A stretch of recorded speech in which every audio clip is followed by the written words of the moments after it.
Hello everyone, welcome back to the channel and welcome back to Planet Zoo Arcadia. We're continuing our beginning of Season 2 with a brand new build. We're going to be making a Capybara Habitat today. Now some of you will have seen some of this playing out live on stream. I did start building it in a stream, so we're going to continue on with that, and you're going to see a little bit of what we've already done kind of mixed into this as well. So without further ado, let's just dive straight into our speed build, and I'll talk a little bit more about the habitat as we go. So our capybara are going to live underneath a waterfall, and that's also where the train tunnel intersects with the landscape, so that people who are passing by on the train are going to be able to look through these windows and see our capybara in their natural environment.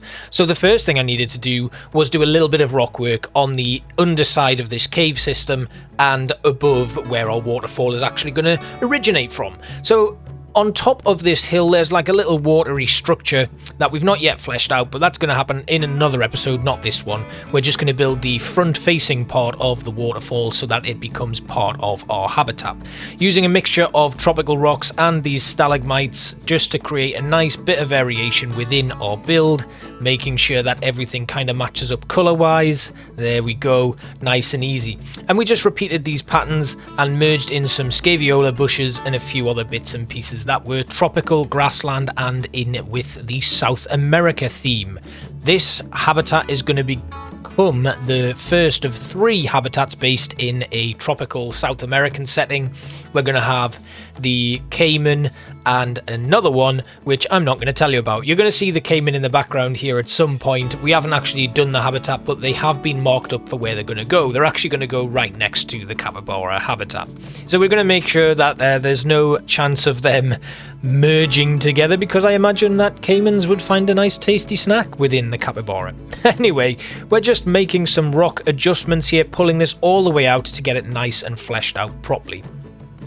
We will be removing the barriers because this is going to be a completely null barrier based habitat all the way through our wetlands district. There's not going to be a single barrier put in there to reduce the risk of things getting damaged and needing constant maintenance. I really like making custom barriers and just using the null barrier all the way through. You should probably know that by now. I don't think I've ever used the actual in situ barriers that are part of the base game unless I'm making like an underwater viewing area. So we continue this rock work all the way around, making it nice and basic, and the terrain paint that I ended up using was the heavy soil because it's the closest to these rocks, and once they actually got put in with like a nice texture coating of soil, it merged quite nicely. Obviously there's going to be constant Scaevola bush coverage as well, just to flesh it all out and make it a little bit less one-dimensional.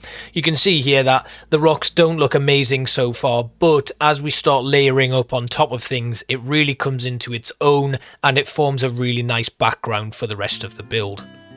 I had a lot of fun doing this. It was quite nice to go back and do some waterfalls, and the great thing about this waterfall is it's not something that's constant. So what's going to happen is the water's going to come over the top of that, and then there's going to be a sheer drop. It's not actually going to interfere with any rocks or anything like the waterfalls that we've already done in Old Town.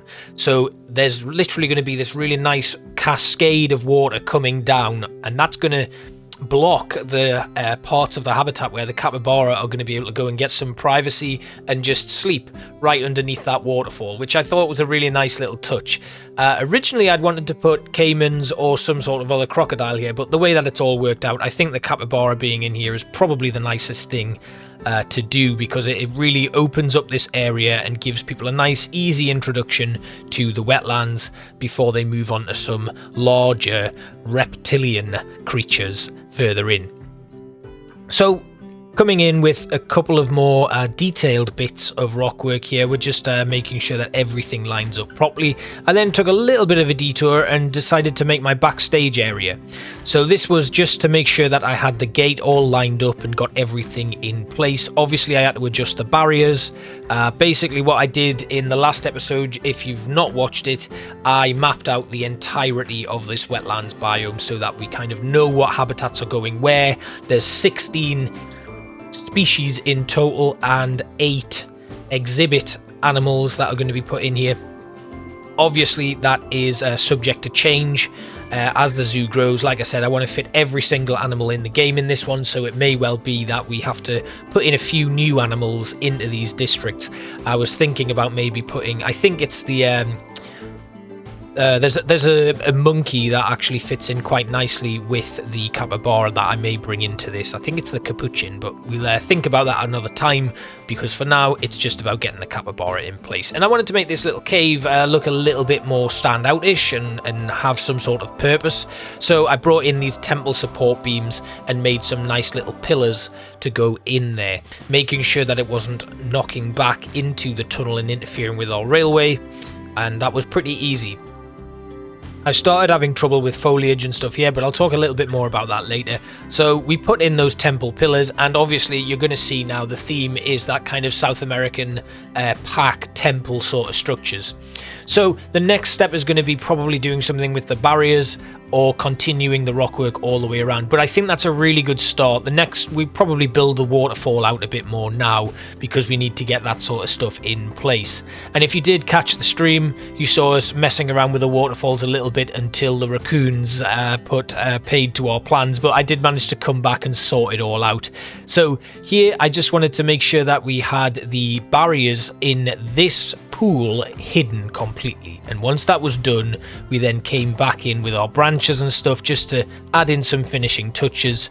I put the waterfall in.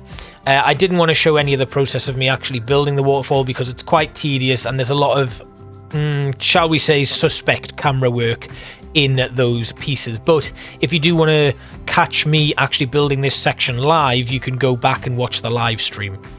So once we'd put in a few more logs, bear in mind though that these don't fit well with the capybara, so I have had a couple of complaints, which means we might need to switch out these broken logs with something else.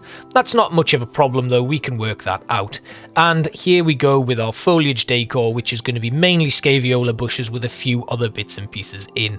And if you haven't already seen me putting these Scaevolas in, I think they're amazing. They've got such a nice versatility to them. I've already said this before, so I'm not going to bore you with repetition.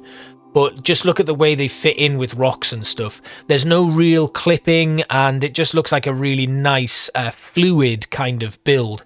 And they're one of the ones that I really like to go back to. And unfortunately, with this being a South American tropical / grasslands biome, we don't actually have a lot of general grass coverage for stuff, so the Scaevolas end up featuring quite heavily in this build. I wanted to come in with some mossy rocks as well, just to add a little bit of dynamism to the build itself. Unfortunately, I couldn't really fit anything else on where the waterfall was falling down. I had a lot of trouble with the Spanish hanging moss, so we just moved on to designing our barriers. Now, you may remember back in Saltwell Safari Park when I rebuilt my pygmy hippo habitat, I used a little bit of a technique that combined both the temple stone work and the Arctic wood paneling. So where we have holes in this temple work, it's bordered up with Arctic wood. I decided that maybe I could try something a little bit different, but these bamboo fences didn't seem to work. They are too merging. That's not a very good description of them, but basically you don't really get a nice flat texture when you put two of them on top of each other, whereas these Arctic wood panels you can run all the way up and they make a really nice cover for that destroyed bit of wall. Now let it carry on all the way down to here and just put some rubble on there, as if this area had been here before as part of something else, and all that was left was a little bit of rubble, but we've then come in and built our new buildings around it using, I don't know, maybe reclaimed materials. Came in and then started working on this side. Now you're going to see a couple of differences here. I did bring the capybara into this habitat because obviously now it's very important to see where they can escape, and we need to make a nice natural barrier here that doesn't interfere too much with the water but gives us enough of a natural look to it so that it doesn't allow the capybaras to escape their confines, but they don't look confined, if that makes any sense whatsoever. I wanted to try and create something as natural as possible whilst at the same time keeping the capybaras within their habitat. Unfortunately, it didn't work so well, but I'm hoping that we can get something similar throughout the rest of the wetlands biome. It would be just nice to make it look like this was all one habitat rather than having very clear definitive differences in them. But I'm happy with how this all turned out, and it was really nice to use these temple blocks again because they're some of my favourites. Obviously, the capybara can swim, so having them swim through this area wasn't a good idea. So we had to come in and just put in a little bit of mesh, and then I made a nice little kind of grid here to prevent them escaping, but that also allows the water to continue flowing into what will eventually be the caiman habitat. And this ended up turning into a bridge for our keepers so that they can get to the other side of that pond, because as we continue this barrier round, you will see that there's no actual entrance for them on the other side, so they have to come across a walkway to get to this area and fill up on the food, because I wanted the food to be right next to where the guests are going to be able to see the capybara. We pulled our rockwork from the other side over to this side and then did a little bit of adjusting, because we need to start playing around with our levels in this build.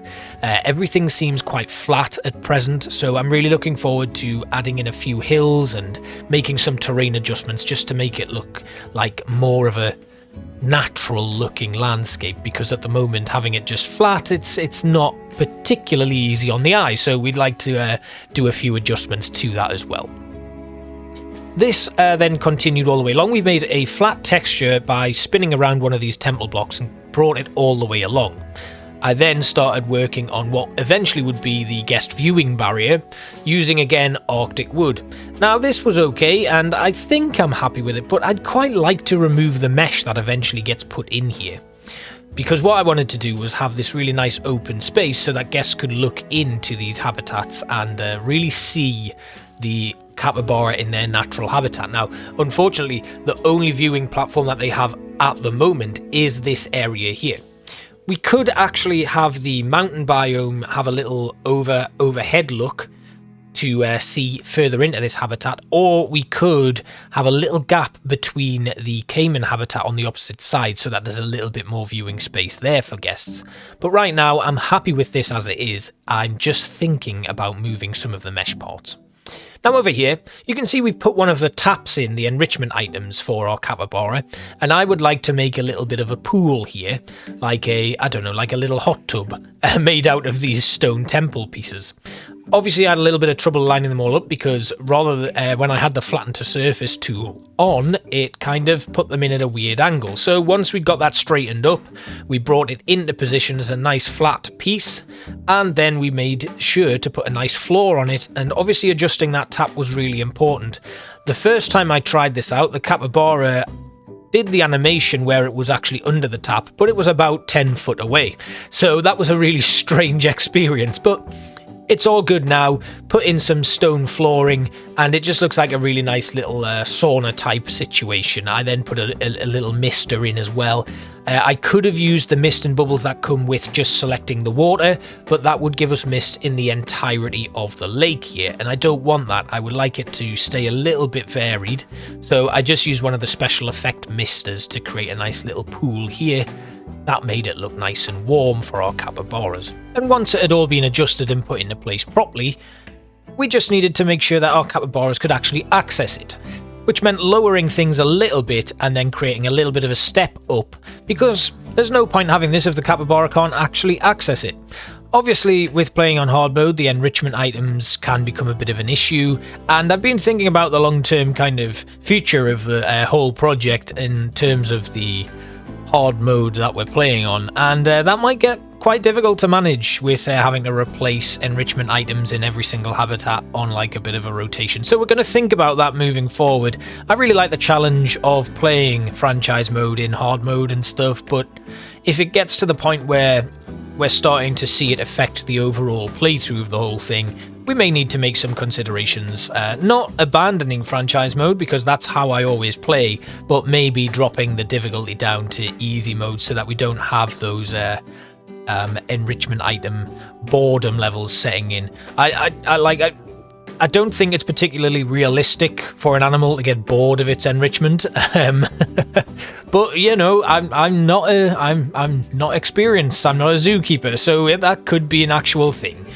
Anyway, once again, Scaevola's coming in because once again, as I've already said, the versatility of those things just means you can do anything with them. Just to actually add a little bit more dimension to this rock face here. And it doesn't quite blend in how I would like it to blend in with the actual landscaping, but we're going to leave it as it is for now because that's actually going to be developed as part of the mountain biome. Coming in and putting our bedding down, I also made a little bit of a lean-to, but we do end up moving that. It was basically just bamboo with one of the thatched roofs on top of it. And I just wanted to give them like an outdoor sleeping place so that they could sleep closer to the guests and the guests could actually see them in like hibernation mode, I guess. And then came back in with more Scaevolas, which we then put some plumeria flowers in. We were able to adjust the heights on these so that they were actually sticking up out of the ground. If you weren't kind of seeing the Scaevolas there, they'd actually be floating. But because of the height differential on the Scaevola bushes themselves, we were able to drag it up so it looks like those plumeria blooms are actually sticking through the top, which I thought was a really nice touch. And then our strangler fig goes right in the middle of that island that we've created, and then we put a few roots in here, there and everywhere. I really like the idea of making use of these strangler fig roots because they are incredible. Like the way that they kind of gnarl up and how they kind of move, and yeah, I just think it's an amazing texture to add, and we'll put that throughout the rest of the habitat itself. So this little island is actually just a rock face that we've put in, but it looks really cool. It also gives the capybaras somewhere to swim to with an enrichment item right in the middle of it, and just adds an extra kind of vantage point, I guess, and a nice like point of interest for the habitat itself, because at the moment we've just got little scenes throughout, but nothing of substance right in the middle. Then it was time for more foliage work. The yellow ipa trees come in really nicely, and the Swiss cheese plants, as well as a few more roots and little orchids.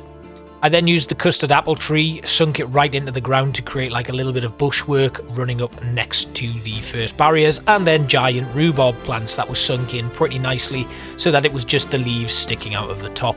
Then a nice blanket of Scaevola going all the way up to our next area. Coming along here again, we work on our interior backstage area. And I really like these bamboo panels, so I used them to create a kind of facade going up the sides of the walls. I was going to have this as like a completely open area, but I then decided to fill it all in. So it was really well closed off. I left a couple of spaces where I would have mesh windows put in, but on the whole, most of it ended up getting covered up. And then those bamboo posts formed a nice little facade on either side of the interior. I then had it make a little L shape, and eventually we put in some of the conservation grass panels to really add an extra dimension to it. Then putting in some bamboo poles to add some supporting structure to the room itself. This was just a simple build really. I wasn't looking for anything too ornate or decorative. I just wanted to make something simple that fit the theme. And this was perfect. Obviously you can see a couple of points where the bamboo sticks out the other side, but I wasn't too worried about this. We put in some flooring. Obviously staff aren't going to be able to walk on this because you can see where their staff path is, but it's nice to have these things put in place anyway, and it gives us a nice little space to decorate on top of. And I had a few issues with this area. You can see there the terrain is not even. So what I ended up doing was making it the sand texture and sinking a shovel into it, so it looked like there was just this little patch of sand that had been kind of put in there by the staff, and it was used for some sort of landscaping or something like that. I'd thought about putting a roof on it. I really like it as it is, so the roof that I ended up using was a thatched roof, which I may take off. It was bamboo thatch, and I do like it, but I quite like this being open to the elements, but I'll see how that goes in the future. Then again, the usual backstage bump going in with the water buckets and like various bits of tools and boxes and crates and stuff. I think it might be time now though to go to the workshop and download some workshop items to use in these backstage areas. Now, I don't have a lot of time to design custom made stuff all the time, and it's been quite a while since I last did a mini-sode where I made some little extra backstage things, simply because I just don't have the time to do it. When you're running multiple series and stuff on a channel, it gets very difficult to do that, especially given the amount of detail that I put into Planet Zoo. So yeah, unfortunately, I think it might be a good idea to go and reach out to the community and grab some stuff from the Steam Workshop, because there's so many good things on there and I'd quite like to use some of them to decorate my interiors. I did use some moss decals to make this look a bit like like it needs a bit of a clean, and it all just adds extra dimensions to the build. I've said this before several times. Unfortunately, the South America pack doesn't give us a lot in terms of extra bits we can actually put in the backstage areas, so I ended up expanding my reach and settled on those conservation wall panellings there, and here we are putting the shovel into the sand. And it just makes for a very nice little finishing touch. I then put a brush in and surrounded it with a little bit of a moss decal that I changed the colour of, so it looked like some dust or something has just been swept up into that corner. Changed the colour of the moss, of course, so it resembled something more of a dusty colour. And then we put in a bamboo walkway for our staff. And that's pretty much it. We're almost finished with this one. I'm quite excited to show you the little cinematic at the end. And I think next time I stream, when we start building our dwarf caiman habitat next week, which I think I might put in on Tuesday night, we will have a little bit more of an in-depth look at this habitat, because I plan to do a little bit more of like a finishing touch on this and really put in a little bit more detail to it. It's already quite detailed and I'm really happy with how it's turned out, but I feel like we could push this a little bit more. I wanted to put a doorway on the staff area because I don't like the air barrier doorways, as you know, especially because I use the null barrier anyway, so it does just look like the door is floating. So I brought back those temple stone support columns, the colourable ones this time, and just gave them a little bit of a dark shade of grey. This then wrapped all the way around the actual building itself to create a nice little trim and stopped any nasties poking out and giving us clipping issues.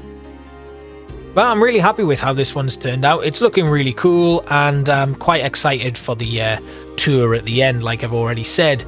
The front, of course, we had to do a little bit of work, and I decided to drop down this entire section by like 1 meter so that it looked a little bit more, I don't know, there was just something about it being level with that thatch roof that I didn't like. So dropping it down like 1 meter just gave it a little bit more of a variation and allowed the supporting struts to still remain in place, because I'd probably have had to take them out. And then we added a couple more in just to give a little bit more of a differential in between the pieces here. I then added a couple of weeds and stuff like hanging down. Some of the Spanish hanging moss went in place, and the front of the building got the treatment with this stonework as well, because I thought that looked a little bit too one-dimensional. Really happy with everything, and I hope you enjoyed the tour. Thanks for watching. If this is your first time here, make sure you drop me a subscribe or a like and a comment. I'd really appreciate your support. We're close to 1,000 subs and I'd really like to get there soon. So thanks for watching, guys, and I will see you next time.